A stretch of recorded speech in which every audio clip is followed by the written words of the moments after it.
Por tercer año consecutivo, la Hermandad de San José, fundada en 2011, con la debida licencia eclesiástica, ha procesionado a su imagen titular, el patrón de la Iglesia Universal y de la Policía Local de Abarán, con numerosos fieles que han participado en el desfile, así como los que lo hicieron a lo largo del recorrido de costumbre.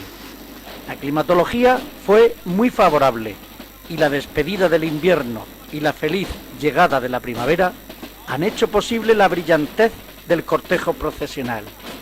Gracias al pueblo de Abarán por haberlo hecho posible.